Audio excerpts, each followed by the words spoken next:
Listen, everybody, and I will set tears pouring from your eyes. No one will rest. Poisoned arrows will strike everyone. Fevers will throw down the proud, and incurable disease will strike like lightning. For the Almighty has said, I shall wipe man whom I created off the face of the earth. For 3 horrifying years between 1348 and 1350, the Black Death pushed medieval man to the brink of an apocalypse. The living expected only death. Everywhere, graveyards were choked with corpses. The scale of death persuaded those who lived, weeping and lamenting through the bitter events, that the last judgment had come. It was a world without hope, seemingly abandoned by God. From Italy to Ireland, Europe lost nearly half its population. 20 million died. In the crisis, every part of medieval society was strained to breaking point. Medicine failed the sick. Violent and macabre religious cults appeared, and morality collapsed as men turned on each other in brutal acts of cruelty. No one knew who or what would follow. The Antichrist? The end of the world. But some survived to chronicle the despair. Writers, doctors, lawyers, priests, unique eyewitnesses from death's front line. And their extraordinary words offer us intimate, shocking, and surprising windows on the worst catastrophe in the whole history of Europe. For despite the trauma, the continent was not plunged into a new dark age. The gradual reawakening of Europe was in fact seeded in the horror and tragedy of the Black Death.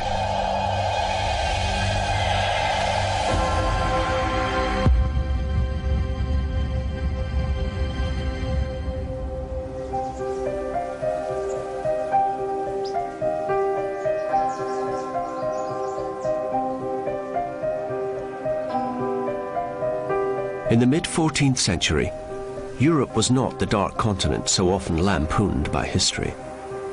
It was well populated, sophisticated, mobile, and devout.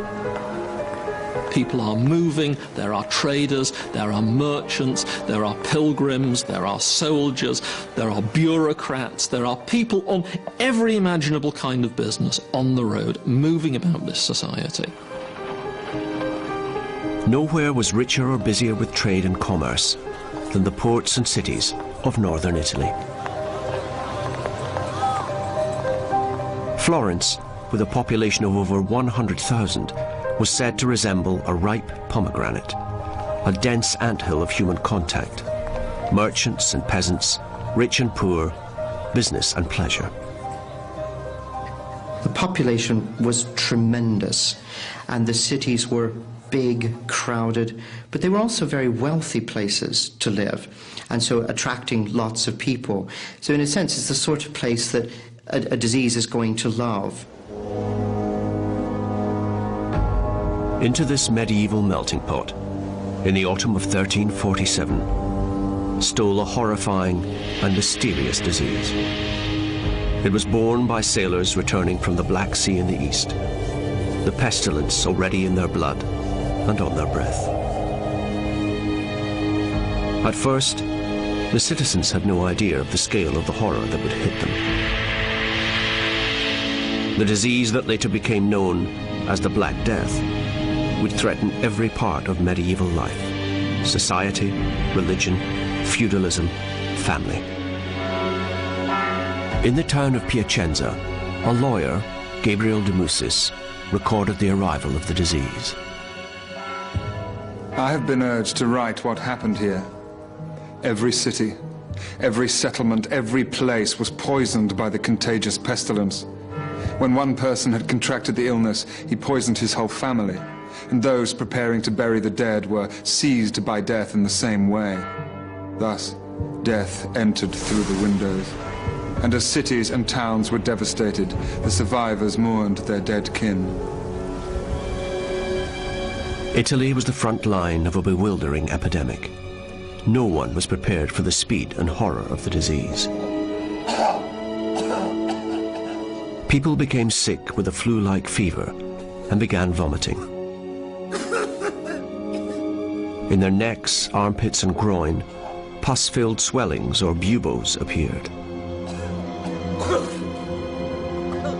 And on the skin, internal hemorrhaging produced purple and black blotches. Death followed within a week from a pneumonia-like flooding of the lungs. In a matter of 2-3 months, 20% of your population is just a pile of corpses. So being stunned, I think, is probably the most obvious reaction they must have had, as well as being petrified and having no sense of what to do to make it stop. Though there were no known cures, many doctors tried their best. Gentile da Foligno was among them. Chief physician at the University of Perugia, he began to realize just how unstoppable the disease was. This pestilence, as the peasants call it, or epidemic, or whatever else you wish to call it, is more awful than anything ever seen before. No disease of comparative malignancy has ever been witnessed. Nevertheless, terrified, wealthy citizens grasped at any hope, seeking to buy their way to medical salvation. The immediate and particular cause is a certain poisonous material which is generated from the heart and the lungs. My job as physician is not to worry about the heavens, but to concentrate on the symptoms of the sick and to do what I can for them. Gentile advised people to eat lettuce and to alternate their sleep on the left and right side so as to keep the heat of the liver steady. Lying on one's back can be disastrous. Astonishingly, to those with advanced symptoms, he applied a paste of gum resin, the roots of white lilies, and dried human excrement. It was a form of using the human body to help itself, blood or excrement or other waste products, which if, for instance, they were treated by distillation or something like that, might yield some magic, in inverted commas, remedy that might be effective. But such treatments were rooted in the medieval past, and without exception, they failed. Just as the physician Gentile da Foligno failed. On the 18th of June, 1348, the pestilence added his name to the roll call of death. As people realized the disease could not be cured, they were left with only their faith in God and the efforts of the church. When one person lay sick in a house, no one would come near. Even dear friends would hide themselves away, weeping. The physician would not visit. The priest, panic-stricken, administered the sacraments with fear and trembling. No one knew what to do. Religion was no shield against the disease. The clergymen who braved the dying to administer their last rites often fell victim themselves. In Piacenza, the Black Death ripped through the religious orders. More than 60 priests died. Fear was compounded by ignorance. Some believed the disease was transmitted by sight. Others that merely thinking about it would bring death. Italian society faced real jeopardy. The crisis was captured by the pen of Giovanni Boccaccio. This Florentine writer now stepped forward as the Black Death's most lucid and startling witness. Such terror was struck into the hearts of men and women by this calamity, and that brother abandoned brother, and the uncle his nephew, and the sister her brother, and very often the wife her husband. But what was even worse, and quite incredible, was that fathers and mothers refused to see and tend their sick children as if they had not been theirs. Bewildered and terrified, with neither defense nor understanding, families and friends shunned each other. Almost all adopted the same cruel policy, which was to avoid entirely the sick and everything belonging to them. By so doing, each thought he would secure his own safety. People in 1348 really thought the apocalypse was nigh. Disaster was upon them, and there seemed to be nothing you could do about it. There'd been nothing like this before on this scale, and how to react, how to behave, they just didn't know. As the bonds of society fractured, the rhythms of medieval life began to unravel. Harvests went ungathered, livestock untended.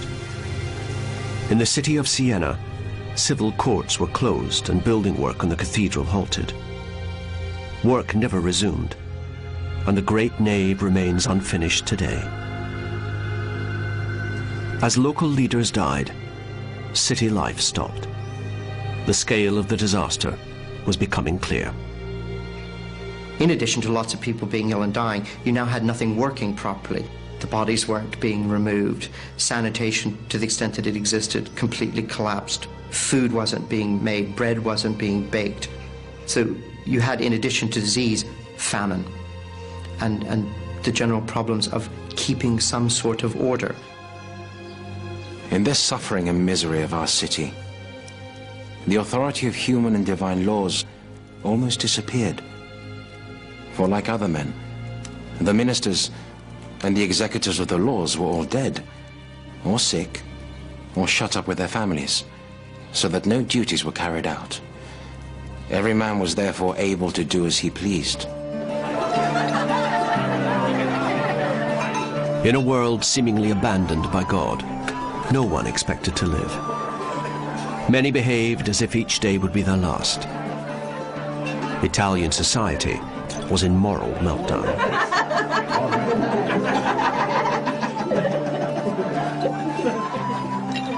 They thought the sure cure for the pestilence was to go about amusing themselves, satisfying every bestial appetite that they could. They spent day and night going from tavern to tavern, drinking immoderately, or went freely into other people's houses doing as they pleased. This they were able to do because many had abandoned their homes, so that many houses became common property, and any stranger who went inside made use of them as his own.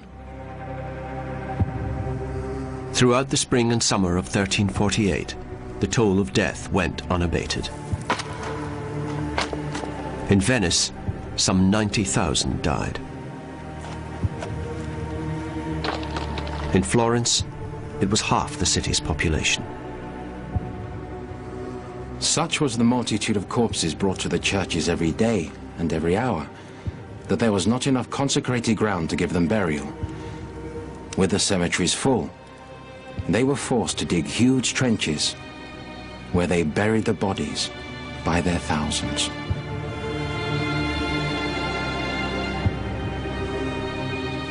In Siena, near the famous Gothic cathedral, victims were thrown into pits in the foundations of the old city wall. Remarkably, they are still there today. As one chronicler of the time noted, more bodies were put on top of the corpses, with a little more dirt over those. Thus they put layer upon layer, just like one puts layers of cheese in a lasagna. In Milan, the fear of contagion fueled a brutal response. The city authorities ordered the houses of the sick to be locked and shuttered, leaving the victims inside to die. Everyone now believed that God was punishing the world. On the edge of the abyss, the rest of Europe braced itself, seeking answers. Could anything stop God's rage? But now, as the Black Death swept across Europe, the horror of the disease would be rivaled or the horror of man's own response.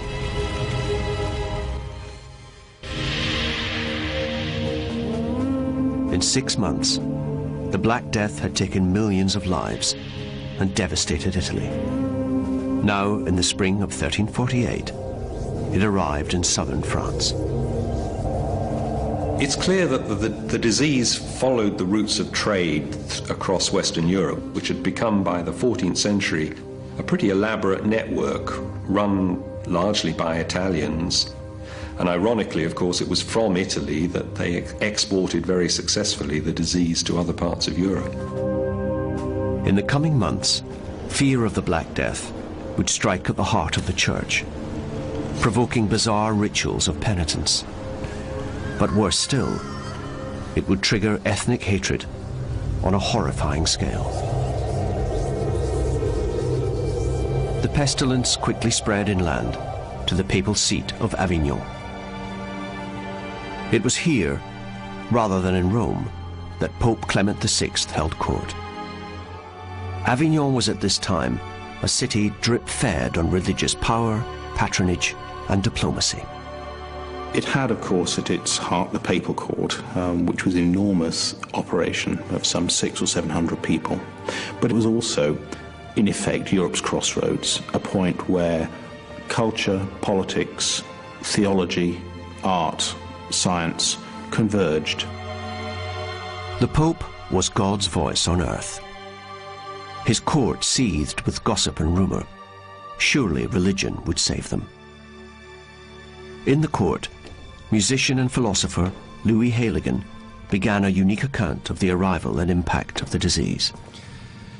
The entire province is infected by these calamities. Sea fish are now not generally eaten, men believing that they have been poisoned by the infected air.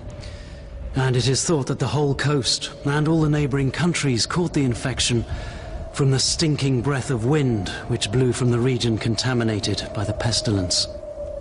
Day by day, more and more people die. Now, by God's will, it has reached us. Like many devout and educated men, Heiligen believed the pestilence was a miasmic wind blown across the continent by a furious deity. Moral decay, it was reasoned, had brought such divine retribution. Really big diseases are God's business. He punishes Egypt with plagues. He punishes the Israelites with plagues. And so they will look for forms of pollution that aren't what we think of as pollution. Sinfulness, evil, moral pollution. It was surely a time to hold true to one's faith. The Pope declared that prayer, piety, and religious processions were the route to salvation and survival. But they didn't work. So many were dying that the Pope ordered huge new graveyards to be consecrated to bury the piles of rotting corpses. He even consecrated the Rhone so that bodies could be dumped in the river. In Avignon, they buried 11,000 people in 6 weeks, and they lost 1/3 of the cardinals and half the population. So clearly Avignon, as the centre or heart of Christianity, hadn't been spared. Was the Catholic Church failing the devout? Some clearly thought so. An extraordinary movement of lay extremists now appeared. They were known as the Flagellants, and they directly challenged the authority of the Church.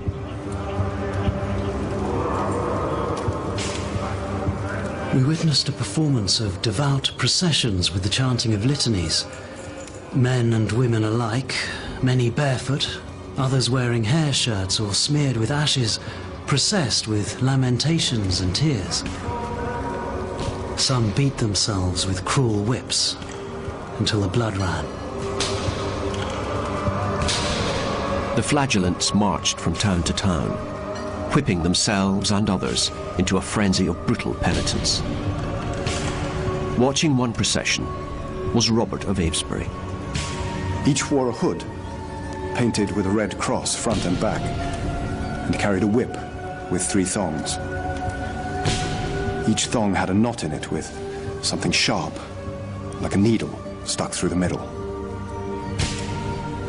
As they walked, they sang a Christian litany, and one after the other, they struck themselves with these whips on their naked and bloody bodies.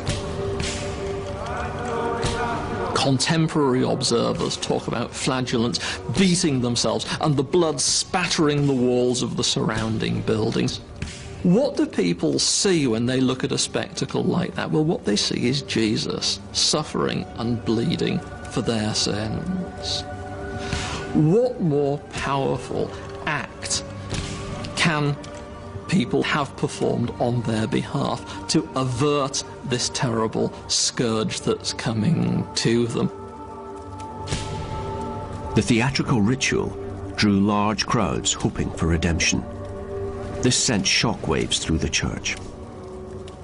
The church didn't like them at all because it was a lay movement, and it was very much do-it-yourself Catholicism. And the last thing it wanted in the middle of a plague outbreak was a large group of nuts marching from town to town, and they thought they were insane.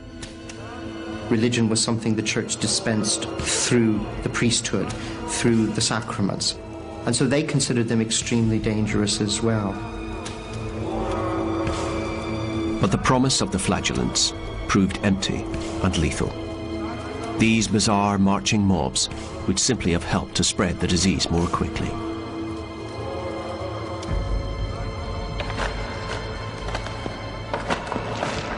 After several months of horror, the city of Avignon, the religious heart of Europe, had become a ghost town. To be brief, at least half the people in Avignon died. There are now within the walls of the city more than 7,000 houses where no one lives, because everyone in them has perished. And in the suburbs, one might imagine that there is not one survivor. In a bid to stay alive, the Pope put his own faith in a talented young doctor. His name was Guy de Chauliac, and he became the papal surgeon at Avignon. The plague was shameful for the physicians, who could give no help at all, especially as out of fear of infection they shrank from visiting the sick. And even if they did, they achieved nothing and earned no fee, for all the sick died, save a very few. For previous plagues there were some remedies. For this one, nothing. De Chauliac's story was remarkable. He contracted the disease whilst tending others, and for an agonizing 6 weeks treated himself incising the buboes.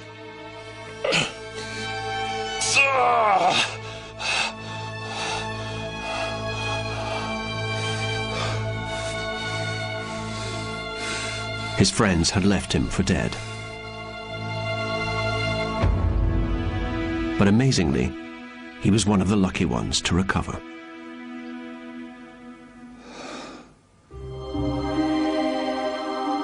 De Chauliac then worked tirelessly to try and unravel the nature of the disease. Carrying out autopsies, he was able to observe the infected lungs of victims, evidence, he maintained, of God's polluting miasma. Breathing is impaired.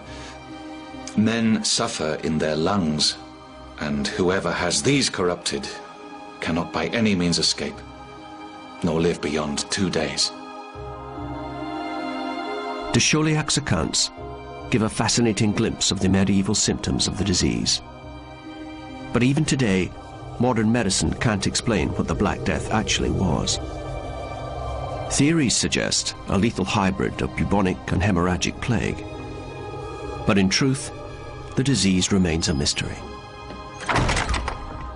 Nevertheless, as the most acute medical observer of the age, de Chauliac knew it was spread by human contact. Accordingly, he advised the Pope. For prevention, the best cure was to flee the area before becoming infected, to thin the blood with bloodletting, to strengthen the heart with fruits and good-smelling things, and to purify the air with fire. The Pope did as he was told, isolating himself from court and servants between two great log fires. Guy de Chauliac did give the Pope advice, we assume, on a personal level about keeping himself out of harm's way as far as possible, keeping people who had contact with the disease away from the Pope, and he was lucky enough that none of his papal patients actually caught it. De Chauliac had triumphed. The Pope rode out the Black Death and survived. But the same was not true for others. In a world seeking to appease God's fury, Christian tolerance crumbled as the community began a murderous purge. Neighbor turned on neighbor, seeking out scapegoats, heretics, outsiders, and the Jews. If you're convinced that God is angry at you, you look around and say, what has made God mad? Well, there can be few sins worse than denying what you understand to be the true God as the true God. And in their mind, that's what Jews were doing. The Jews were accused of plots to destroy all Christendom. In the spring of 1348, Jews from Narbonne and Carcassonne were dragged from their homes and burned at the stake. Some wretched men were found in possession of certain powders, and whether justly or unjustly, God knows, were accused of poisoning the wells, with the result that anxious men now refuse to drink the waters. Some of these men were burnt for this act and are being burnt daily, it being ordered that they should be punished thus.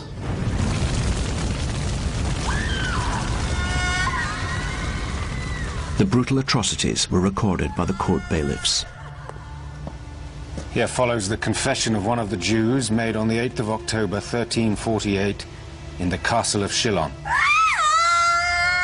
Belita, the wife of Aquitus the Jew, was put to question.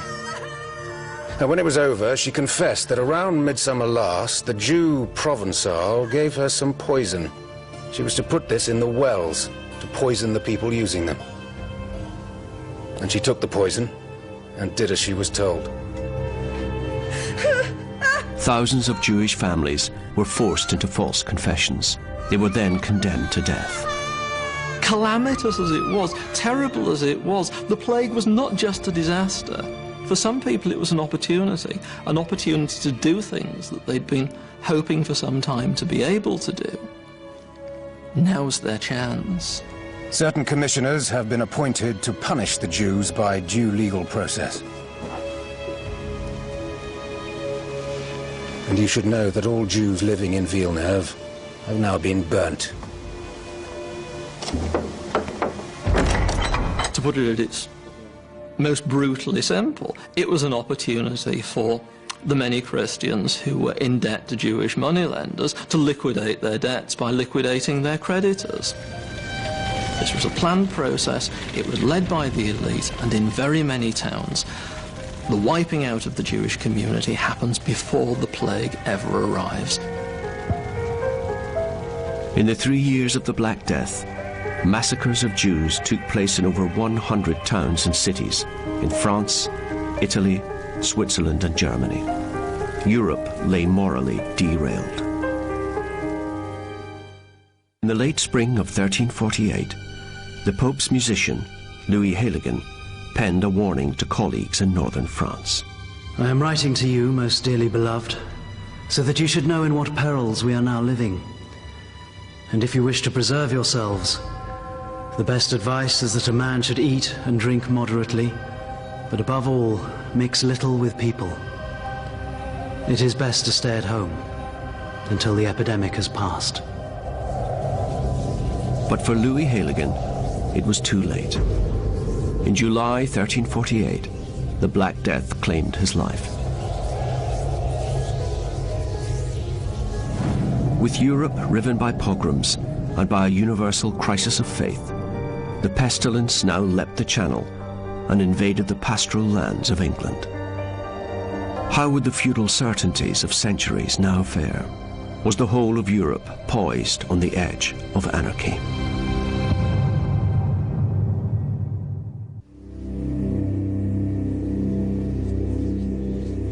Across the continent, nearly half the population was dead. England waited, proud, religious, pastoral, feudal.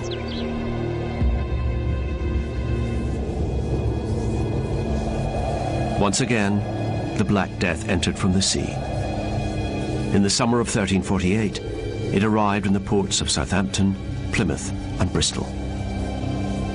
It marched across a country where 90% of the people lived on the land. In England, servile peasants had worked their lords' estates for centuries, paying rent for their own small holdings. In the coming months, the carnage of the Black Death would transform this society in surprising ways. The 13th century had seen a steady rise in population. More and more marginal land was ploughed for grain. Now the land and the people were balanced precariously on a knife edge. Before the Black Death, life for peasants was pretty hard. They were living, large numbers of them, at a bare subsistence level. Many are living on very small holdings, scratching the existence out of the land. Rural England lay exposed and vulnerable.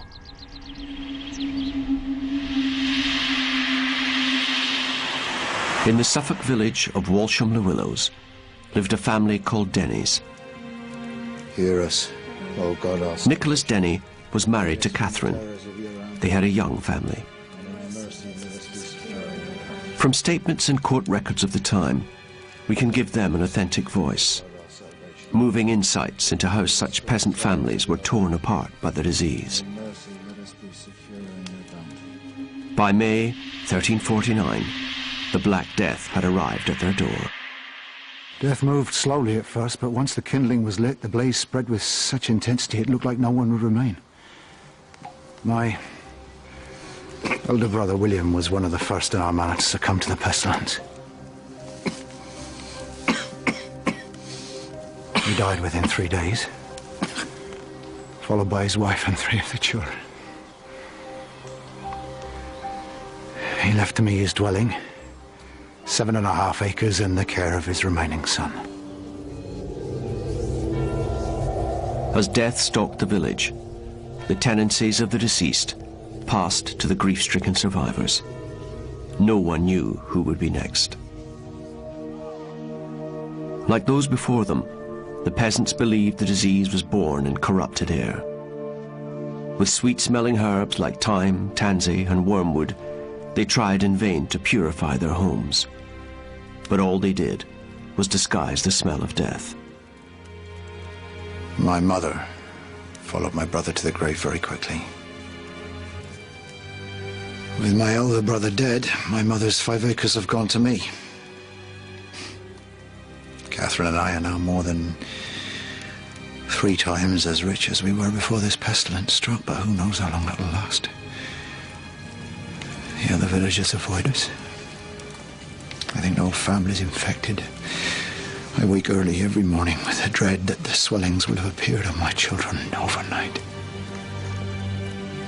In a catastrophic few months, Walsham lost several hundred souls.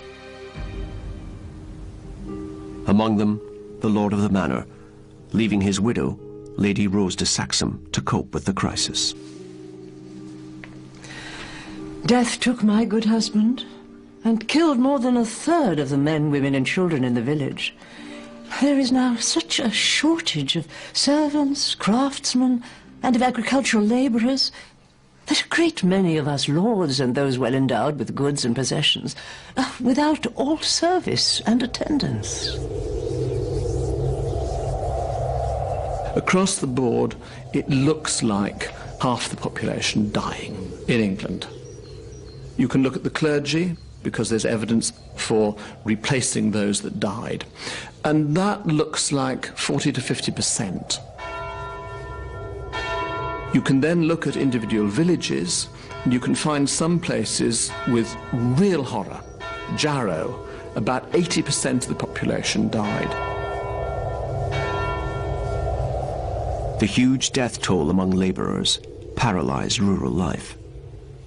Some villages were abandoned, farmsteads fell into ruin, and fields were left fallow.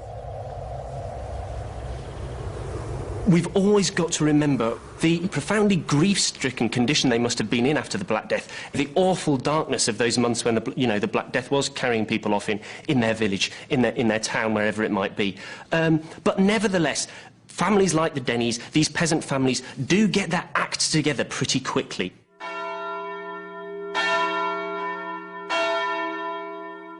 Land lying waste is committed to the village until another tenant can be found. Well, it's happening all over the manor. For those of us left alive, there is bounty. The world is changing. Gradually, the surviving peasants began to reap unforeseen advantages from death's vigor. They were in demand and could ask for higher wages and cheaper rents. Before the Black Death, labour was plentiful, labour was cheap. After the Black Death, it was very, very difficult. You simply couldn't get people to come to do the jobs. You couldn't get people to cut your corn, to thresh it. You couldn't find people to repair your roof unless you paid them 2 or 3 or even 4 times the wages you'd paid them before. Across the land, agricultural labourers threw off the shackles of the past. The old order of the English landscape was changing. I've heard from the next parish that 12 labourers, women and men, have abandoned their lord for higher wages elsewhere. The jury's found them in contempt of the king, but they're long gone. The law will not catch up with them. The feudal certainties were crumbling. The bonds of service were being strained to breaking point. The establishment itself was under threat. I have suffered unbearably at the hands of my labourers. This want is strongly felt both in my manor and throughout the whole of England, among lords and clergy alike. Because of it, the leading men of the kingdom appeared before the king and asked for some remedy for these problems to be ordained. Runaway wages were bad news, and King Edward III's response was astonishingly swift. In 1349, as the pestilence raged, he commanded that workers accept wages at their 1346 levels. It was a sign of just how rattled the establishment felt.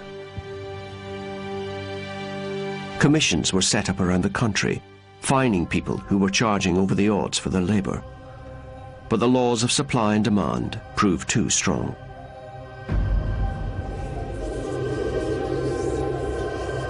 The Black Death was forcing social and economic change on an unwilling ruling class. But those at the bottom of the heap sniffed opportunity and a new age. This is a political threat to the whole sort of ordering of society. This is more than just, I'm not going to get enough money this year. This is, you know, potentially very destabilising to the political system, really, in medieval England. Despite the best efforts of king and country to stop it, the Black Death had caused the world to move on.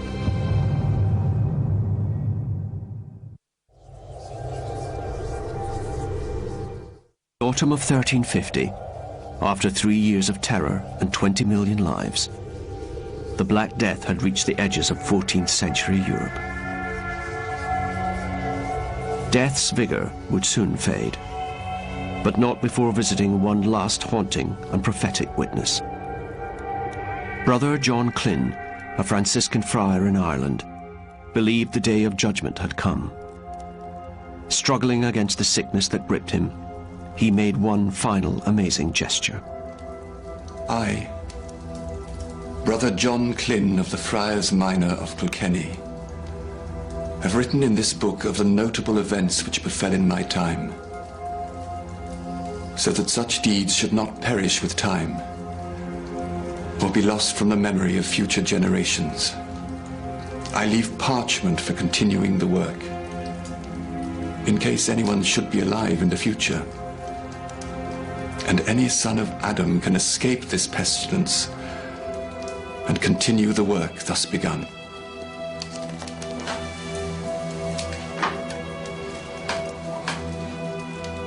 But the pages deliberately left blank by the dying John Glynn came to represent much more than a space on which to record the final days of humanity. For this was not the story that followed. For the surviving sons of Adam, the disease was finally waning. The war was over. Brother Glynn's new page was in fact a clean slate on which a new history would be written. In the decades after the Black Death, recurring bouts of pestilence struck again and again. But the resilience of medieval Europe would now reveal itself in fascinating ways. The remarkable thing about the Black Death is, after the first shock of 1348, people got used to the Black Death. We looked into the abyss and we have survived. And plagues come back every 10 years, but we survive them too. And so there's, I think, a tremendous energy in the late 14th century, which is a kind of joie de vivre, which is expressed in painting and in poetry. Learning to live with the disease was a challenge that medieval men and women now took upon themselves. In painting and storytelling, there was an extraordinary flourishing of macabre art.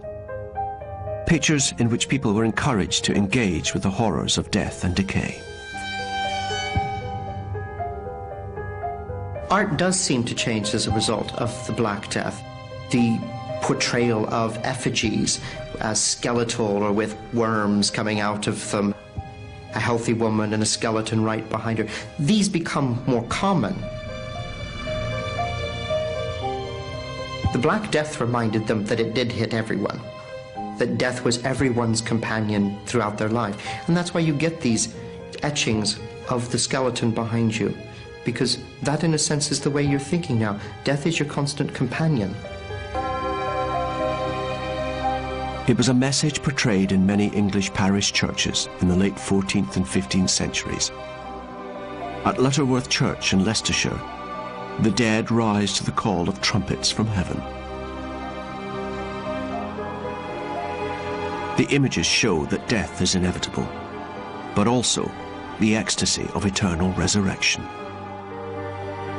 Ironically, in the medieval world, it was pictures of the dead that helped teach the survivors how to live.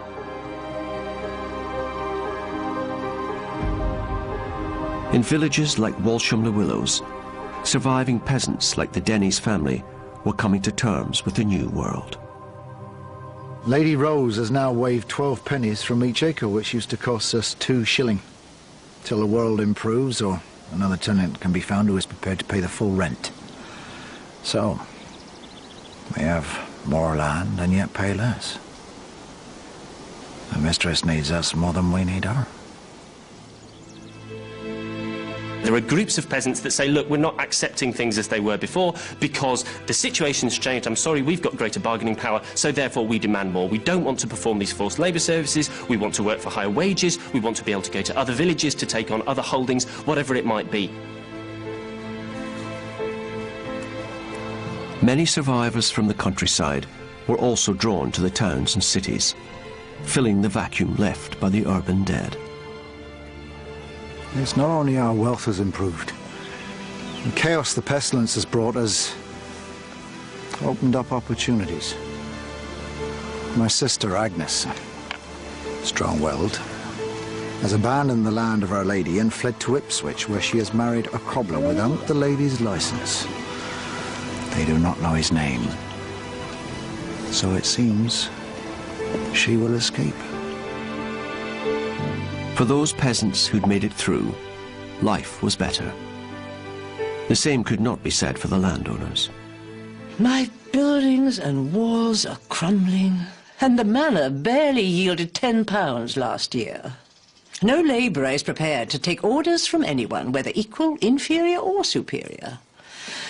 And all those who serve do so with ill will and a malicious spirit. In 1353 in Walsham Manor, 55 labourers, men and women, even went on strike. There were landlords that were trying to keep things as they had been in the past. This was much resented, and one can see the origins of the Peasants' Revolt of 1381 in the dissatisfaction of a populace that felt itself deprived of the opportunities that they could see available to them. English peasants were flexing their muscles in a society relieved of the shackles and certainties of the high Middle Ages. In some ways, the birth of the modern world can be traced to the Black Death, I think, because it marked definitively the end of the idea that you were forever fixed in one social identity. The next century became a golden age for the English labourer. Serfdom gradually withered away. On the continent, too, the survivors of the Black Death were also writing new chapters in human history. Giovanni Boccaccio, Guy de Chauliac, and Gabriel de Mussis among them.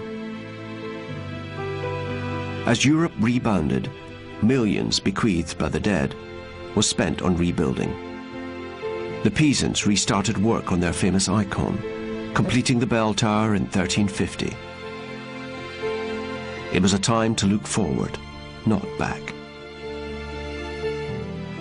In 1350, the Pope calls a jubilee, which encourages all pilgrims to come to Rome. So again, thousands of medieval pilgrims are on the roads. You think that would be the last thing you'd want to do after a plague, but they do. It's very regenerative. In the narrow streets of the Italian cities, where the Black Death had first stalked, there was a gradual reawakening. For the next 100 years, Renaissance men found new pride in the classical roots of European culture. There was a huge outpouring of creativity in the fields of architecture, literature, art, and science. Ideas that celebrated the spirit of man in his world.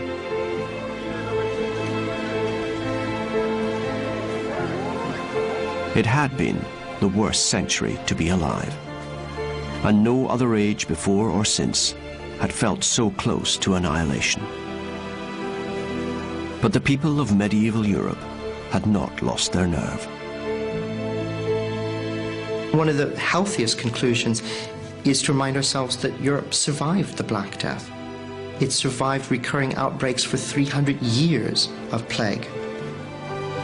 And I think that's a very good conclusion to get out of it, is the resilience of the human spirit in the face of this sort of appalling adversity.